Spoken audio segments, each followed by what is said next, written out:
बिस्मिल्लाहिर्रहमानिर्रहीम। अस्सलाम वालेकुम बच्चों, हम लोग अपना चैप्टर नंबर 15 जो कि है कॉमन केमिकल इंडस्ट्रीज इन पाकिस्तान पढ़ रहे हैं। हमने अपना फर्टिलाइजर वाला टॉपिक कंप्लीट कर लिया था। आज जो हमने इंडस्ट्री पढ़नी है वो है सीमेंट इंडस्ट्री। सीमेंट, यही वाला सीमेंट जो हमारे यहाँ कॉमनली बिल्डिंग मटेरियल के तौर पर इस्तेमाल हो रहा होता है, घरों को बनाने के लिए हम जो इस्तेमाल कर रहे होते हैं, उसी सीमेंट के बारे में हम पढ़ेंगे। अगर हम इसकी अर्ली हिस्ट्री देखें तो वो ये बता रहे हैं आपको कि जो सीमेंट है वो सबसे पहले एक इंग्लिश मैसन था। मैसन आप कह लें, ये जो होते हैं मजदूरों के साथ मिस्त्री, वो था जोसेफ एस्पेडिन। उसने ये देखा था कि जब स्ट्रॉन्गली हीटेड मिक्सचर लाइमस्टोन और क्ले का, दोनों का मिक्सचर है लाइमस्टोन और क्ले का, उसको स्ट्रॉन्गली हीट किया जाए और उसके बाद उसको पानी के साथ मिक्स करें और फिर उसको पानी के साथ मिक्स करने के बाद थोड़ी देर के लिए छोड़ दें, तो फिर वो थोड़े से टाइम के बाद हार्ड हो जाता है एक पत्थर की तरह। और वो जो पत्थर है वो उधर उधर जो है उनके इलाके में कोई रॉक थी, पोर्टलैंड रॉक, उसके जैसा हो जाता है। और उस वक्त वो जो है वो बिल्डिंग स्टोन के तौर पर इस्तेमाल हो रहा था इंग्लैंड के अंदर, तो इस वजह से उसने जो है इसको नाम दिया पोर्टलैंड सीमेंट। और पोर्टलैंड सीमेंट है क्या? बेसिकली ये मिक्सचर है लाइम का, सिलिका का, आयरन ऑक्साइड और एल्यूमिनियम का। जो सीमेंट है उसके तीन जो है वो बेसिक रॉ मटेरियल्स होते हैं, जिनमें यही आते हैं। दो जो है ज्यादा जिनका प्रोपोर्शन होता है लाइम, सिलिका और एल्यूमिना, ये तीन का प्रोपोर्शन ज्यादा है, फिर आयरन ऑक्साइड और बाकी चीजें इसमें मौजूद होती हैं। अब ये जो है, ये जो सबसे पहले उन्होंने बनाया था पोर्टलैंड सीमेंट, उसके बाद से जो है अब इंडस्ट्री एज ए इंडस्ट्री ये काम स्टार्ट हो गया था। और अब जो है सीमेंट जो है सस्ता भी मिलता है और हर जगह, चाहे वो घर हैं, चाहे वो बिल्डिंग्स हैं, चाहे वो सड़कें हैं, चाहे वो इंडस्ट्रियल प्लांट्स हैं, डैम्स हैं, ब्रिजेस हैं, कुछ भी है, कहीं भी किसी किस्म की कोई भी कंस्ट्रक्शन हो रही होती है तो हम सीमेंट को इस्तेमाल कर रहे होते हैं। अब डेफिनेशन क्या है सीमेंट की? Cement is a material obtained by burning and intimate mixture of calcareous and argillaceous material at sufficiently high temperature to produce clinkers। क्या है कि एक इंटीमेट मिक्सचर है जो आपने बनाया कैलकेरियस और आर्जिलेशियस। कैलकेरियस का मतलब क्या है? ऐसे मटेरियल जिनमें कैल्शियम होगा। आर्जिलेशियस का मतलब क्या है? ऐसे मटेरियल जिनमें सिलिका होगा। सही है। तो उनको मिक्स किया आपने और हाई टेम्परेचर पे हीट किया। हीट करने के बाद आपने क्लिंकर्स बना लिए और उन क्लिंकर्स को, क्लिंकर्स क्या है? छोटी छोटी सी बॉल्स हैं। और उन क्लिंकर्स को फिर आपने ग्राउंड कर लिया, पीस लिया फाइन पाउडर में। ये जो है फाइन पाउडर, उसको हम कहते हैं कि ये सीमेंट है। इसेंशियल कॉन्स्टिट्यूएंट्स जो है इसके हैं लाइम, सिलिका और एल्यूमिना। लाइम जो है आमतौर पे लाइमस्टोन से आ रहा है, सिलिका और एल्यूमिना आमतौर पे क्ले से, मिट्टी से हम इसको हासिल कर रहे हैं। सही है। आगे रॉ मटेरियल आपसे शॉर्ट क्वेश्चन पे पूछे जा सकते हैं सवाल के सीमेंट होता क्या है, या फिर सीमेंट के रॉ मटेरियल्स क्या होते हैं। तो रॉ मटेरियल्स क्या हैं? कैलकेरियस मटेरियल जैसे कि limestone, marble, chalk, marine shell वगैरह वगैरह। और आर्जिलेशियस मटेरियल्स कौन से हैं? जैसे कि clay, shale, slate, blast furnace slag वगैरह। और जो है ये एसिडिक कंपोनेंट्स होते हैं। जो आर्गिलेशियस मटेरियल्स हैं वो एल्यूमिनेट्स और सिलिकेट्स होते हैं। उसके अलावा उसमें हम जिप्सम भी ऐड करते हैं। ये सवाल आप लोगों ने आई थिंक पहले भी पढ़ा हुआ है कि जिप्सम जो है वो सीमेंट में ऐड किया जाता है ताकि सीमेंट की सेटिंग टाइम को इंक्रीज कर लिया जाए। सीमेंट के सेटिंग टाइम को इंक्रीज करने के लिए हम उसमें जिप्सम ऐड करते हैं। अब देखें क्या है जी, कंपोजिशन क्या है हमारे पास पोर्टलैंड सीमेंट की। लाइम हम यूज कर रहे हैं 62%, silica 22%, alumina 7.5%, magnesia 2.5%, iron oxide है, फेरिक ऑक्साइड है 2.5%, sulphur trioxide 1.5%, sodium oxide 1% and potassium oxide 1%। उसके बाद अब मैन्युफैक्चरिंग, अगर बेटा मैन्युफैक्चरिंग की बात करें तो दो तरह के प्रोसेसेस हैं जो कि सीमेंट की मैन्युफैक्चरिंग में हम इस्तेमाल कर रहे हैं। एक है वेट प्रोसेस और दूसरा है ड्राई प्रोसेस। वेट प्रोसेस, नाम से पता चल रहा है कि वेट प्रोसेस में क्या होता है कि जब आप रॉ मटेरियल को ग्राइंड कर रहे होते हैं तो आप उसकी स्लरी बनाते हैं। स्लरी बनाने का मतलब ये है कि उसको आप पानी के अंदर डालते हैं और पानी के अंदर उसका मिक्सचर जो है, यानी कि जो रॉ मटेरियल्स हैं उनका पानी के अंदर सोल्यूशन बना के आप उसको मिक्स करते हैं। और जो ड्राई प्रोसेस है उसमें क्या करते हैं कि आप रॉ मटेरियल को ड्राई फॉर्म में ही फाइनली ग्राउंड कर लेते हैं और उसके बाद उसको ड्राई फॉर्म में मिक्स कर देते हैं। अब वेट प्रोसेस का फायदा क्या होता है?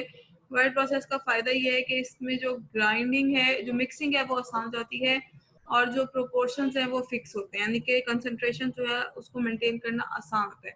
जबकि इसमें जो है इसका नुकसान क्या है कि इसमें फ्यूल का खर्चा ज़्यादा आता है।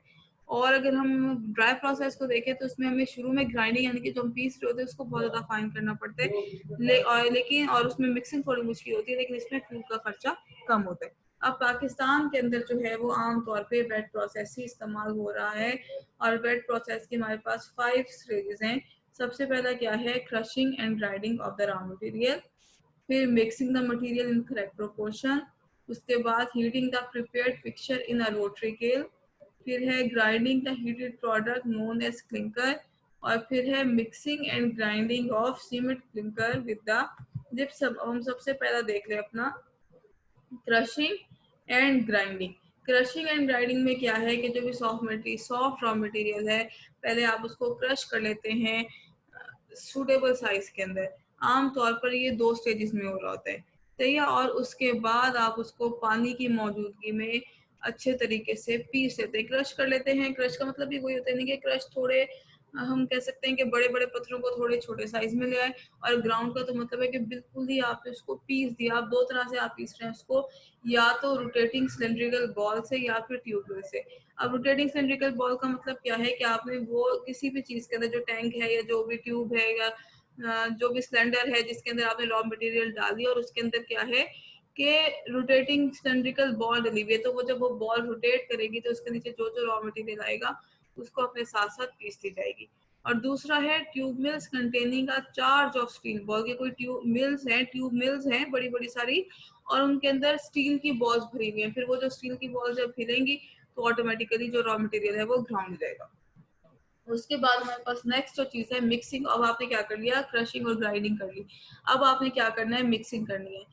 पाउडर्ड लाइमस्टोन को आप मिक्स कर रहे हैं क्ले पेस्ट के अंदर प्रॉपर प्रोपोर्शन में। प्रोपोर्शन क्या है कि लाइमस्टोन जो है वो 75% होना चाहिए और क्ले जो है वो 25% होना चाहिए। मिक्सचर को फिर आप फाइनली ग्राउंड कर रहे हैं और उसको होमोजेनाइज कर रहे हैं। कैसे होमोजेनाइज कर रहे हैं, कंप्रेस्ड एयर मिक्सिंग अरेंजमेंट के जरिए से, कि उसमें कंप्रेस्ड एयर हाई प्रेशर से एयर को इंट्रोड्यूस करवाएंगे, और जब वो एयर इंट्रोड्यूस हो जाएगी उसके अंदर तो एज अ रिजल्ट क्या होगा कि वो सारा का सारा यानी कि हवा के प्रेशर से आप उसको मिला रहे हैं। अब जो रिजल्टिंग चीज बनी है उसको हम स्लरी करें। स्लरी क्यों कह रहे हैं, क्योंकि इसमें पानी भी है। स्लरी बेसिकली आप कहें शोरबा सा।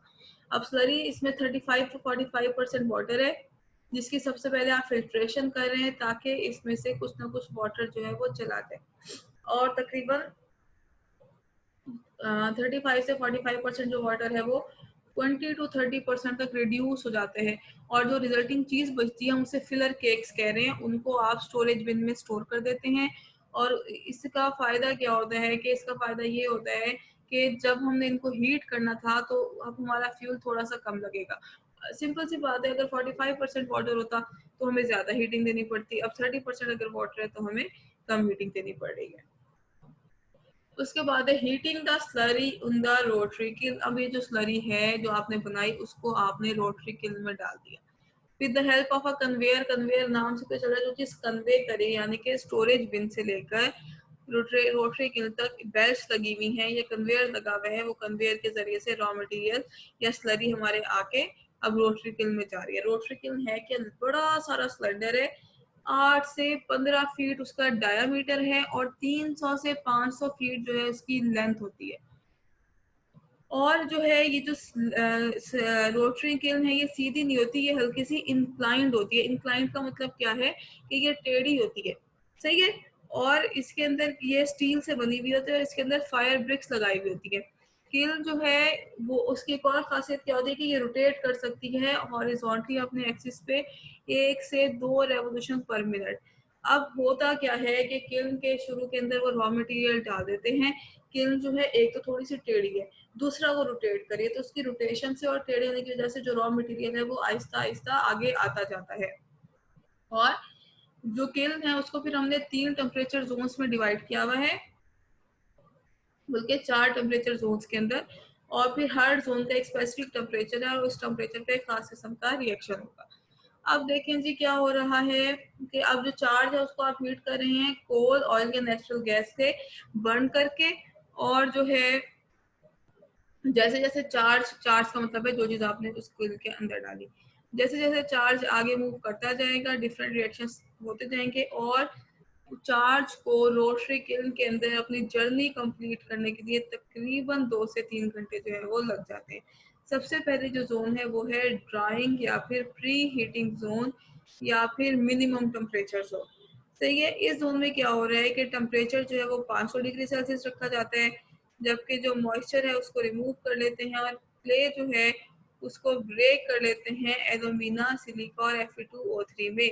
सही है, हो क्या रहा है, सबसे पहले यहाँ पे टेम्परेचर कितने 500 डिग्री सेल्सियस, और यहाँ से मॉइस्ट सबसे पहला काम जो हो रहा है कि मॉइस्चर जो है वो रिमूव हो रहा है और क्ले जो है वो ब्रेक हो रहा है।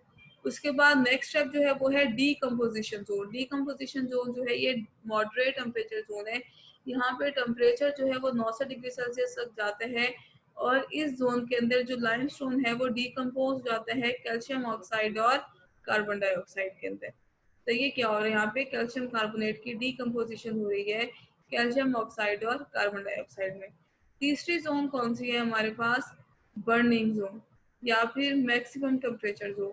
इस जोन के अंदर जो टेम्परेचर है वो 1500 डिग्री सेल्सियस तक जाता है और सारे के सारे जो ऑक्साइड्स हैं, चाहे वो कैल्शियम ऑक्साइड है, सिलिका, एल्यूमिना और फेरिक ऑक्साइड है, ये आपस में कंबाइन करते हैं और कैल्शियम सिलिकेट, कैल्शियम एल्यूमिनेट और कैल्शियम फेराइड जो है वो बना देते हैं। बेसिकली यहाँ पर जो है हमारे पास ये ऑक्साइड्स कंबाइन होकर डिफरेंट कंपाउंड बना रहे हैं। और लास्ट जोन जो है वो हमारी है कूलिंग जोन। इस जोन के अंदर जो किल्न है उसको टेम्परेचर कम कर लेते हैं हम और जो चार्ज है, चार्ज वही मटेरियल जो हमने शुरू में इंट्रोड्यूस कराया था उसको कूल कर देते हैं 150 से 200 डिग्री सेल्सियस तक। अब जो हमारे पास किल्न से मटेरियल बाहर आ रहा है उसको हम कह रहे हैं कि वो सीमेंट क्लिंकर है। ये शॉर्ट क्वेश्चन में आपसे पूछा जाता है कि क्लिंकर क्या होता है। क्लिंकर क्या है, ये ग्रीनिश ब्लैक या ग्रे कलर की बॉल्स होती हैं जिनके साइज नट्स से पीस तक होते हैं। नट्स जो हैं आप लोगों को पता है जो हमारे पास होते हैं ड्राई फ्रूट्स वाले, उनके साइज का, यानी कि देखें जी बादाम के साइज का, अखरोट के साइज, यानी कि इतने बड़े साइज का भी हो सकता है और छोटा से छोटा साइज जो है वो पी के साइज का। पी क्या होता है, मटर के दाने का, मटर के दाने के साइज के बराबर होता है। उसके बाद ये जो क्लिंकर है उसको ठंडा किया उन्होंने हवा के जरिए से और फिर जितना भी उसमें जिप्सम चाहिए था, आमतौर पे 2% जिप्सम ऐड किया जाता है और उसको पहले पाउडर किया गया और जिप्सम को, और उसके बाद उसको मिक्स कर लिया क्लिंकर के साथ। इस स्टेज के ऊपर जो फिनिश सीमेंट है उसको न्यूमेटिकली पंप किया जाता है स्टोरेज सिलोस में, यानी कि बाकायदा उसको मशीन के जरिए से उठा के लेके जाया जाता है और वहां पर फिर उसको पेपर बैग्स के अंदर या फिर बल्क कंटेनर्स के अंदर रख दिया जाता है। तो ये जो प्रोसेस था ये था मैन्युफैक्चरिंग ऑफ सीमेंट का। अगर हम इसकी फ्लोशीट डायग्राम देखें तो क्या है हमारे पास, लाइमस्टोन, लाइमस्टोन से रोटरी क्रशर में, ये अब रॉ मटेरियल है। रॉ मटेरियल की क्या हो रही है कि यहाँ पे हमने इसको ग्राइंड किया, लाइमस्टोन था, रोटरी क्रशर था, रोटरी स्क्रीन थी, फिर फाइन ग्रेन। अब बेटा देखे, पहले क्रश कर लिया फिर उसको स्क्रीन से पास किया। स्क्रीन से पास करने का मतलब क्या है कि जो है मुनासिब साइज के पार्टिकल्स में चेंज कर लिया, सॉरी इसमें कोई ऐसी चीज जो कि हमारे लिए हाँ यूजफुल नहीं है उसको रिमूव कर लिया। फिर अब फाइन ग्रेन के इसको बारीक बारीक जो है ग्रेस पार्टिकल्स में चेंज कर लिया। नेक्स्ट जो है हमारे पास क्या है, वॉश मिल। वॉश मिल में आपने उसको धोया, कलेक्टिंग टैंक, क्लिंकर हॉपर और कूलर। उसके बाद जो है यहाँ पे हमने एक स्टेप मिस किया है,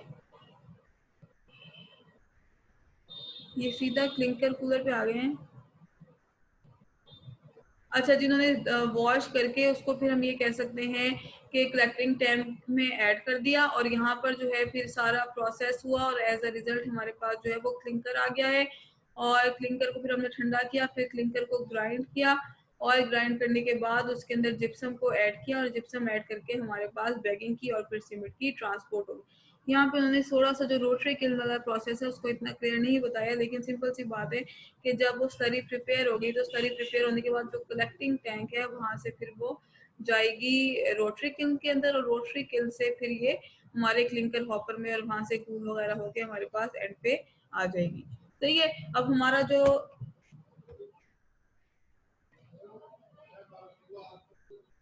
और अब जो हमारा लास्ट जो टॉपिक है वो है सेटिंग ऑफ सीमेंट का, कि सीमेंट जो है वो सेट कैसे होता है, वो जमता कैसे है, वो पत्थर कैसे बनता है। अब जो यूज है सीमेंट का कंस्ट्रक्शन बिल्डिंग में वो बेस होता है on the property of setting to a hard mash.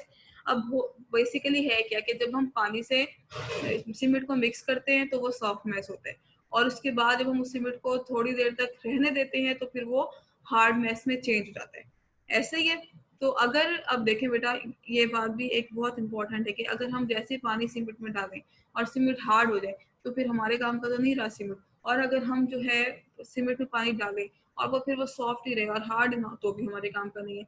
तो सीमेंट की प्रॉपर्टी ऐसी होनी चाहिए कि जब हम उसमें पानी ऐड कर रहे हैं तो कुछ देर तक वो हार्ड मैश में चेंज ना हो, और उसके बाद जो है वो फिर with the passage of time वो हार्ड होता है। सही है। तो इसको कहते हैं सेटिंग ऑफ सीमेंट, के सीमेंट का सेट होना।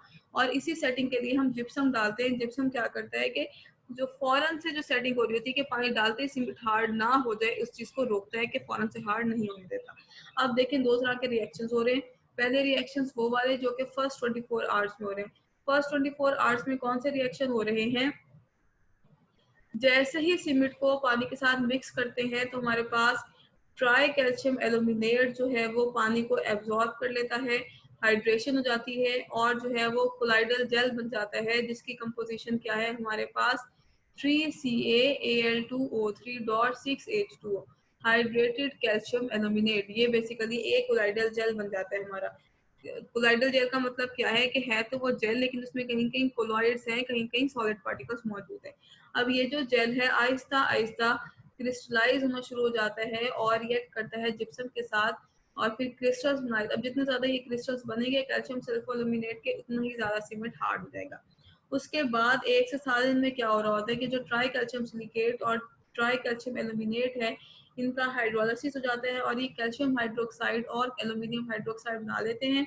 और ये जो कैल्शियम हाइड्रोक्साइड जो बना होता है ये चेंज हो जाता है नीडल शेप क्रिस्टल्स में, जो कि स्टडीड हो जाते हैं कोलाइडल जेल में, और उसके अंदर स्ट्रेंथ यानी कि क्या होता है कि जो कोलाइडल कैल्शियम हाइड्रोक्साइड बना हुआ होता है, अब वो क्या किया उसने नीडल शेप क्रिस्टल बना दिया, और ये जो नीडल शेप क्रिस्टल है वो जो जेल था उसके अंदर आकर स्टड होना शुरू हो जाते हैं, उसके अंदर आकर जुड़ना शुरू हो जाते हैं, और एज अ रिजल्ट उसको स्ट्रॉन्ग कर देते हैं। और जो एल्यूमिनियम हाइड्रोक्साइड है वो उसके दरमियान कोई भी इंटरस्टाइसिस है, इंटरस्टाइसिस का मतलब है कोई भी स्पेसेस हैं, कोई भी सुराख है, कोई भी खाली जगह है वहां पे आके उनको फिल कर देता है। एज अ रिजल्ट पूरा का पूरा जो सीमेंट है वो हार्ड हो जाता है। जो जेल होता है आहिस्ता आहिस्ता अपना पानी लूज कर देता है। हमने पढ़ा था ना 6H2, और जैसे जैसे पानी उसका जाता जाता है वैसे वैसे उसका मैस और ज्यादा हार्ड होता जाता है।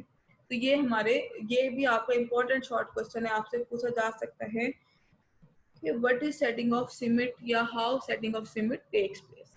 उसके बाद हमारा टॉपिक है सीमेंट इंडस्ट्री इन पाकिस्तान। 1947 में पार्टीशन के टाइम पे पाकिस्तान के अंदर 4 सीमेंट के प्लांट्स थे, और चारों के चारों वेस्ट पाकिस्तान में थे, और उनकी प्रोडक्शन तकरीबन 330,000 टन थी।